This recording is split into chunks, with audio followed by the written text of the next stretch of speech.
Pendongeng Anak di Festival Dongeng Internasional Indonesia 2018. Halo teman-teman, sebelum nonton videonya, subscribe dulu channel Bobo yuk. Aktifkan loncengnya ya. Lalu, jangan lupa juga like dan share video ini. Terima kasih. Festival Dongeng Internasional Indonesia atau FDII 2018 diadakan pada 4 November lalu. Dengan tema kisah bahagia, FDII 2018 diselenggarakan di Museum Nasional Jakarta. FDII sendiri merupakan sebuah acara mendongeng yang diadakan oleh komunitas Ayo Dongeng Indonesia atau AYODI. Di acara FDII 2018 ini, ada banyak sekali pendongeng yang melakukan pertunjukan dongeng. Yuk kita berkenalan dengan mereka. Sejak kapan jadi mendongeng?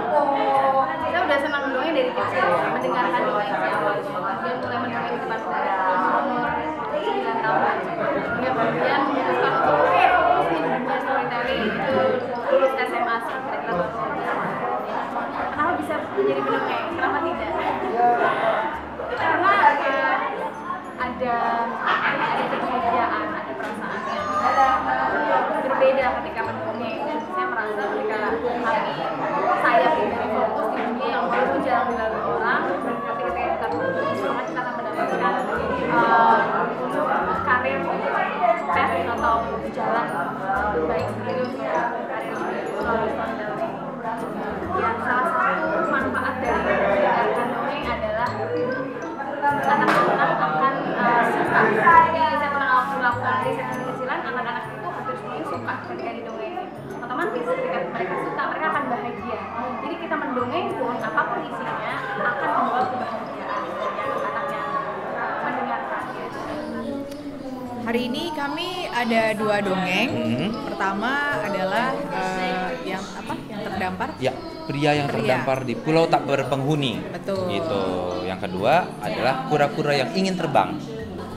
Aku jadi pendongeng sejak siaran Good Morning Kids. Sama, aku juga. Iya. Aku juga. Jadi kita punya satu acara spesial untuk anak-anak. Nah, di acara itu ada segmen dongeng. Dongeng, betul. Jadi kita itu merekam dongengnya. Tante Lisa bisa jadi naratornya, aku bisa jadi kambing, kucing, anak kecil, raja, bapak tua. Wow. Atau apapun yang kamu mau. Aku jadi nenek. Aku jadi ibu. Aku jadi anak kecil. Dan Aku bisa jadi anak kecil. Dan nanti dibantu dengan back sound. Iya. Jadi nanti ada suara air, ada suara hutan, ada suara gemuruh, ada suara hujan. Iya. Nah, jadi nanti di sana pendengar cilik kita atau little friends itu bisa mendengar cerita dengan hayalan mereka masing-masing. Iya, dengan imajinasinya mereka masing-masing. Gitu kan, kalau di radio nggak ada yang dilihat, cuma didengar aja dongengnya. Aduh, kalau udah ketemu sama anak-anak mah pasti bahagia ya. Betul, apapun dongengnya, pas sudah ketemu sama mereka berinteraksi, bersenang-senang, kita bisa menebarkan kebahagiaan. Betul. Tapi kalau yang lagi pada nonton ini pengen menebarkan kebahagiaan, cara yang paling simpel adalah dengan memberikan senyum. Betul. Iya. Atau memberikan kisah-kisah dan cerita-cerita menyenangkan buat teman-teman yang lain. Gitu, dengan senyum kita bisa memulai komunikasi, berbicara dan bisa saling membuat bahagia. Betul. Mana senyumnya? Nah, selain pendongeng dari Indonesia, ada juga 2 pendongeng yang datang dari luar negeri. Ada pendongeng dari Filipina, yaitu Kak Richard Dian Villar, dan pendongeng dari Italia bernama Kak Giovanna Conforto. Stars with her children, the stars. Ciao, ciao.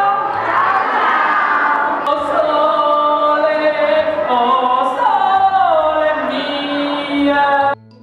Bobo berkesempatan untuk mengobrol dengan mereka. At the main stage, I'll be telling the story of the legend of the moon, the sun, and the stars. And because I have 2 performances at the main stage and special performances at the hall. And I will be telling 3 stories there. One story is a very, very popular Filipino story on the legend of the pineapple. I think a lot of mothers and daughters and everyone will love that story. And then I will also tell the story of the peopling of the world, or the legends of the people of the world. And after that, I'll share a story that I heard and learned from Myanmar. It's a story about the king and an old man. Actually, I was already telling stories when I was in college, because I'm a member of the theater group, and the storytelling style or form that we explored or even mastered is based on the Maranao Bayok. It's called Kambayoko form. They tell stories through chanting, and then while we're chanting, we're also doing the dramatic action. And then when I graduated from college, I became a member of the Kaliwat Performing Artists Collective. Then we also used or utilized the form of playback. It's the stories that we gather from the communities where we integrated with, and then tell their stories back to other communities.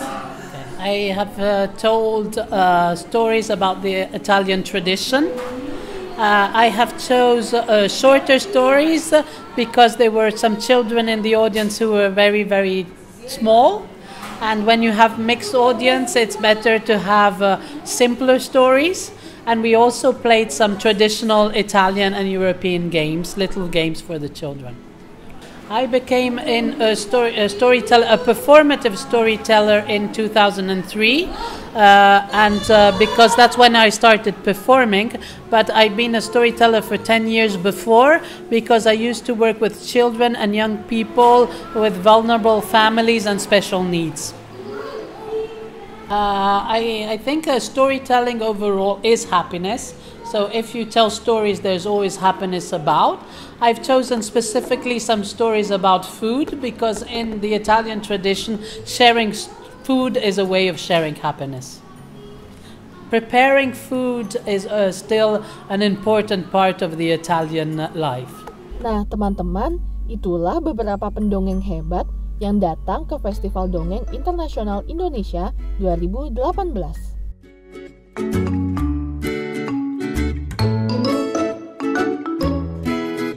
Teman-teman, jangan lupa kunjungi website untuk anak ya, bobo.id. Like, comment, share, dan subscribe juga ke channel Bobo yuk!